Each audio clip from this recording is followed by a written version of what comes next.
The Caspian update for Elite Dangerous arrives next week on December the 2nd, delivering to the game not only the final new ship of 2025 but also significant changes to on-foot weapons and NPC behaviour.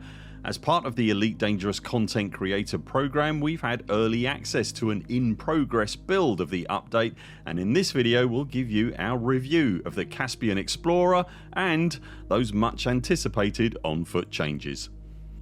We'll start by talking about the Caspian Explorer then. Frontier announced the internal specifications of the new ship a couple of days ago, which we covered off in our video. Those specs are on screen now for you if you haven't seen them. We can now confirm on top of that the Caspian has 6 utility slots to add to its already copious interior module space. The ship's 7 hardpoints are divided up with 5 on the roof and 2 on the underside, and as you'd expect, FDev's audio team have worked their magic again to produce a funky new boost sound.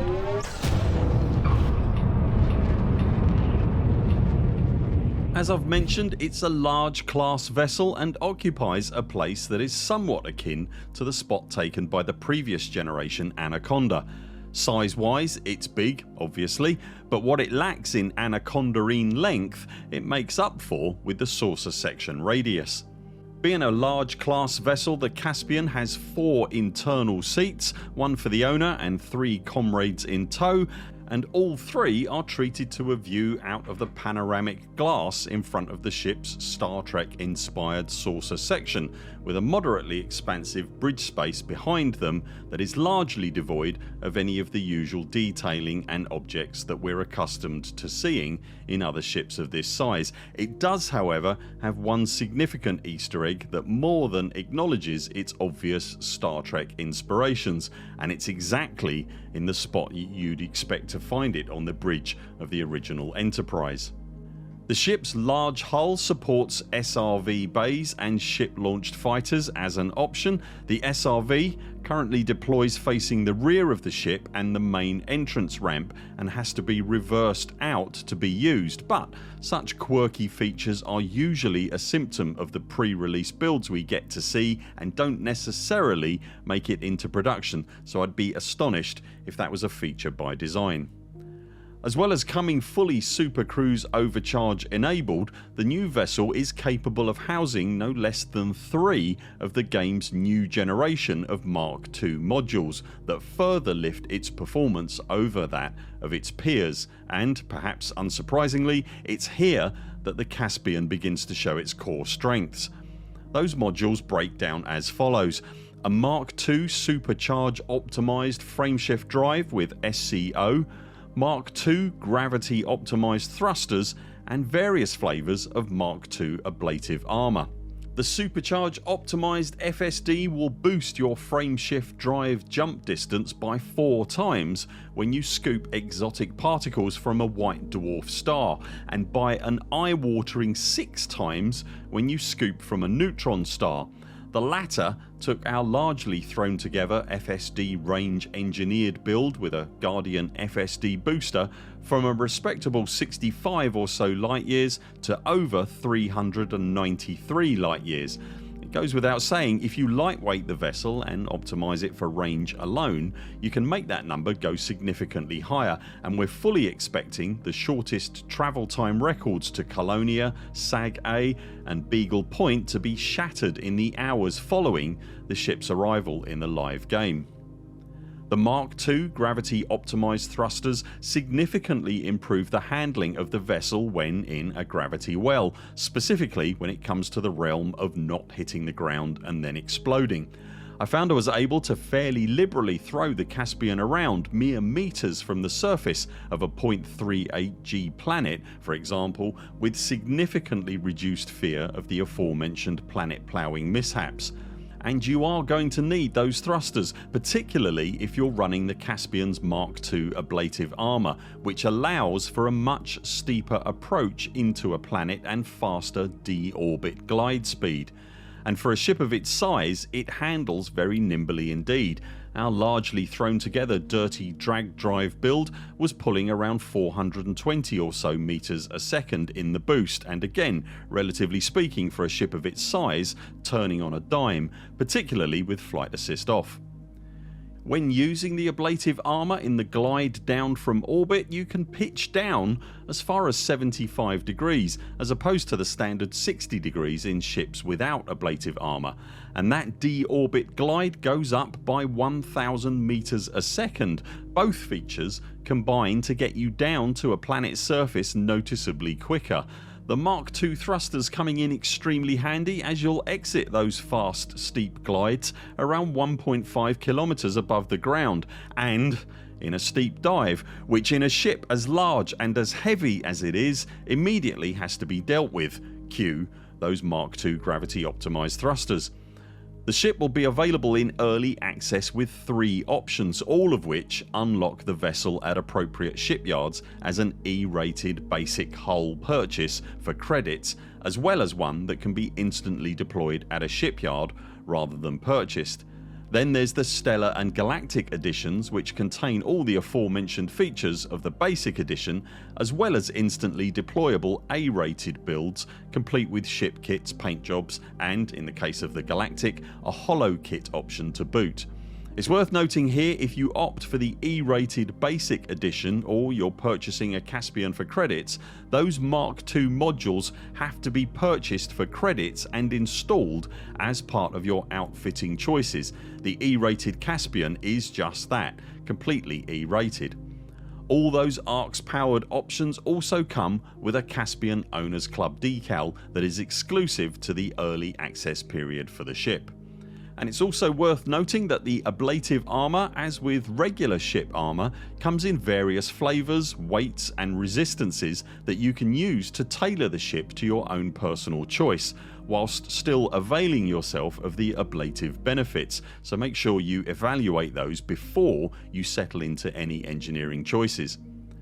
Interestingly, there's a line that Frontier needed to walk with the Caspian as the next latest Explorer. Their previous venture in that direction was of course the Mandalay, now considered one of the best ships in the game by the metrics of many commanders, and the Caspian needed to bring something else to the table that the Mandalay couldn't, without invalidating and usurping that ship before it's even got 2 years worth of space underneath it.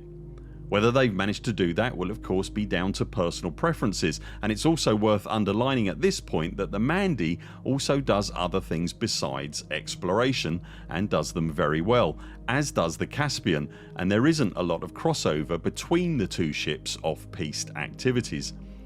The Caspian's SLF capability will be a welcome addition for many explorers, but the Mandalay can be parked on a pinhead, very useful when it comes to nailing those mountain top biologicals. The Caspian has a larger footprint, which will be a consideration when looking for a landing spot. It will however get you down to a planet's surface very quickly, and whilst the Mandalay can scoop a tank load of fuel much faster than a Caspian, the Caspian's size 7 fuel scoop will be filling a size 8 fuel tank.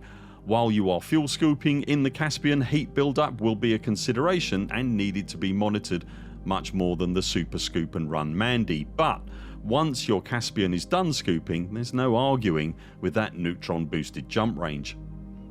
As for the competition for the view out of the window is concerned, that's quite obviously won hands down by the huge bay windows of the Caspian's bridge. You'll find a better cockpit view in a broom cupboard than that offered by the Mandalay, but the Caspian's lateral views are not as expansive as a first look at its bridge would seem to imply. It undoubtedly offers fantastic forward and upward views, and looking down offers a perfectly acceptable view of the ground ahead of you past the dashboard, but side to side, lefty and righty, are quickly restricted by saucer hull coming round to meet your gaze, as your pilot's chair doesn't sit in the glass bubble as it would with something like a typical Lakon cockpit. Everyone on the bridge will have a fantastic forward view, it's just not what it might at first appear to be when viewed from the outside. Overall then, if you're looking for a large exploration vessel, it's almost certainly the Caspian that you're after. Huge jump range is not terribly useful when you're actually exploring, but it comes into its own for getting you to the patch that you would like to explore in the first place, and it's in this space that the Caspian will thrive. Once you factor in its ability to carry plenty of its own hull and module repair tools, as well as SLF and SRV bays, its descent from orbit times and its gravity optimised thrusters, it wipes the now venerable Explorer Conda right off the board. The Caspian Explorer vessel is, however, just one facet of the update, and it's in the totally disparate arena of on-foot combat that next week's update will drop its second bomb. I was very pleased to note that the preview build we have access to has afforded us an opportunity to review those important changes as well.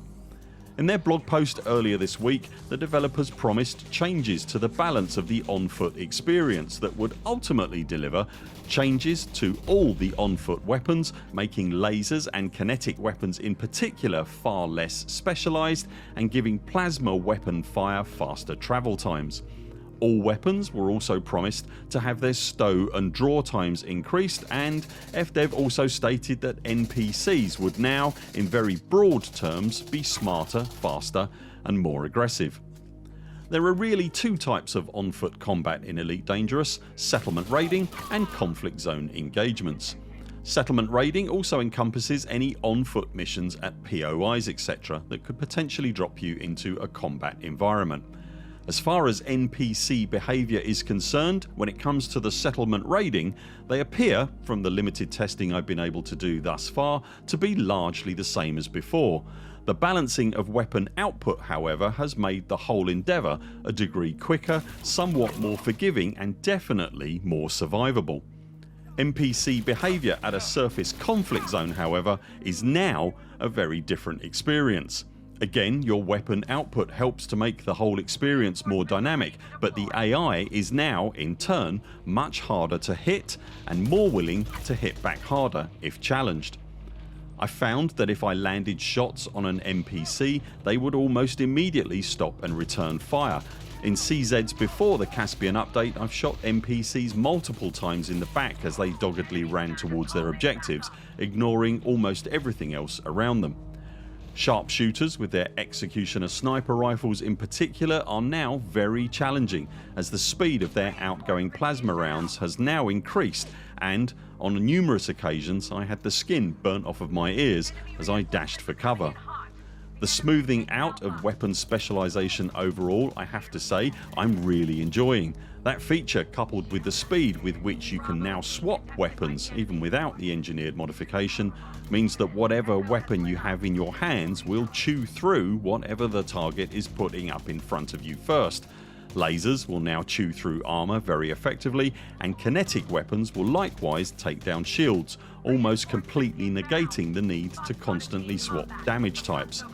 And as I've mentioned, outgoing plasma rounds are now much more forgiving, no longer needing a submarine-like firing solution in order to successfully meet their intended target. I have noticed some changes to magazine loadouts as part of the balance. I'm hoping that these will be documented in the upcoming patch notes, but so far I've found myself changing the magazine on my laser SMG more and changing it less on my kinetic SMG. I found neither to be a problem, however, just slightly different over and above what I'd become used to. As well as being a much needed refresh and balance to the on-foot experience, all of this is almost certainly part and parcel of a precursor to the arrival of Operations next year that will couple Starship and on-foot gameplay at last into multi-part mission experiences.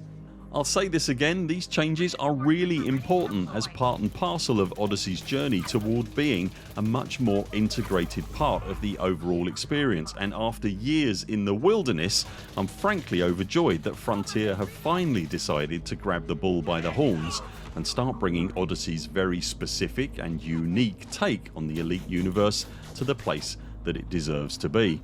I've really enjoyed the extra dynamism and reduction in the time to kill that I've experienced so far with the Caspian update, and as a huge fan of cooperative first person shooters, I'm really keen to see how all this will play into Operations when we see them in the new year.